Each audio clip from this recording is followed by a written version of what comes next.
আসসালামু আলাইকুম রহমতুল্লাহি ওবরাকাতু।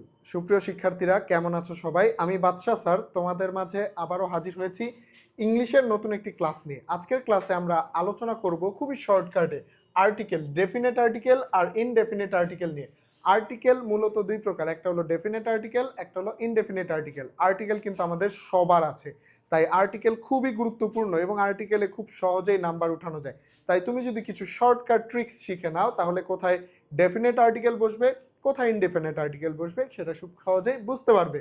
দেখো প্রথমেই বলি আর্টিকেল কয়টা। আর্টিকেল হলো টোটাল তিনটা। কি কি?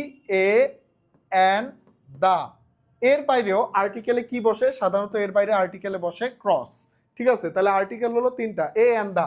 এই যে এ অ্যান এটাকে বলা হয় হলো ইনডেফিনেট আর্টিকেল, আর এই যে দা এটাকে বলা হয় হলো ডেফিনেট আর্টিকেল।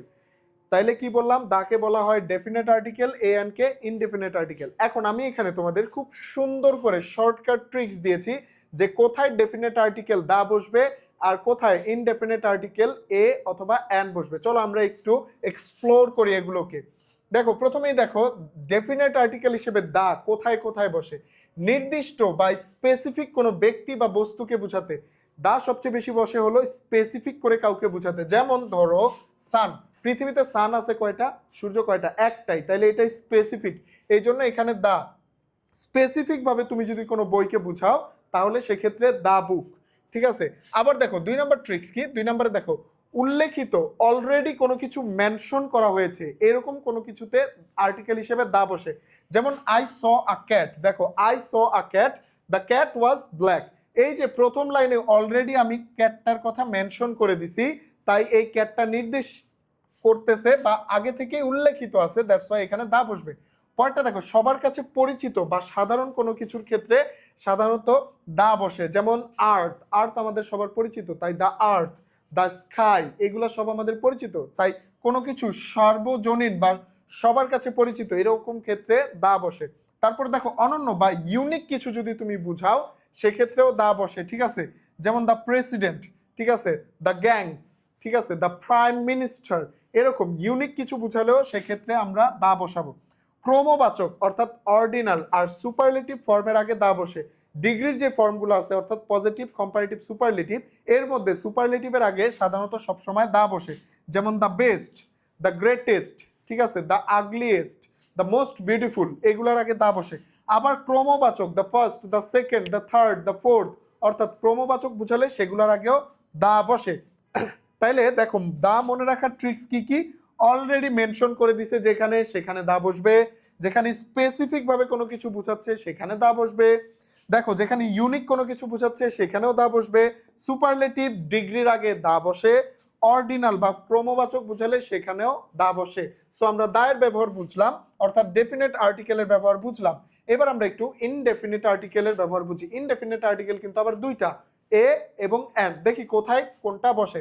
দেখো অনির্দিষ্ট কোনো ব্যক্তি বা বস্তু বুঝালে সাধারণত এ বা অ্যান বসে। ঠিক আছে, অ্যান সবসময় বসে ভাওয়েলের আগে আর এ বসে কনসোনেন্টের আগে। ঠিক আছে, ভাওয়েলের মতো যদি উচ্চারিত হয় সেক্ষেত্রেও অ্যান বসে। ঠিক আছে, আর যদি কনসোনেন্টের মতো উচ্চারিত হয় সেক্ষেত্রে এ বসে। তাহলে বললাম নির্দিষ্ট কোনো কিছু বুঝালে দা বসে, অনির্দিষ্ট কোনো কিছু বুঝালে এ বসে। যেমন এ বয়, এ ফেন। পরেরটা দেখো প্রথমবার উল্লেখ করা হয়েছে, ফার্স্ট টাইম মেনশন করা হয়েছে, এরকম কোনো কিছুর ক্ষেত্রে সাধারণত এ অথবা অ্যান বসে। যেমন I saw a boy, the boy was happy. এই যে প্রথমবার যখন বয়টাকে মেনশন করছে তখন আমি আর্টিকেল হিসেবে ইনডেফিনিট আর্টিকেল অর্থাৎ এ বসিয়েছি। আর পরেরটায় দেখো অলরেডি মেনশন করে দিছে বয়টাকে, তাই এক্ষেত্রে আমি ডেফিনিট আর্টিকেল দা বসিয়েছি। আশা করি বুঝেছো।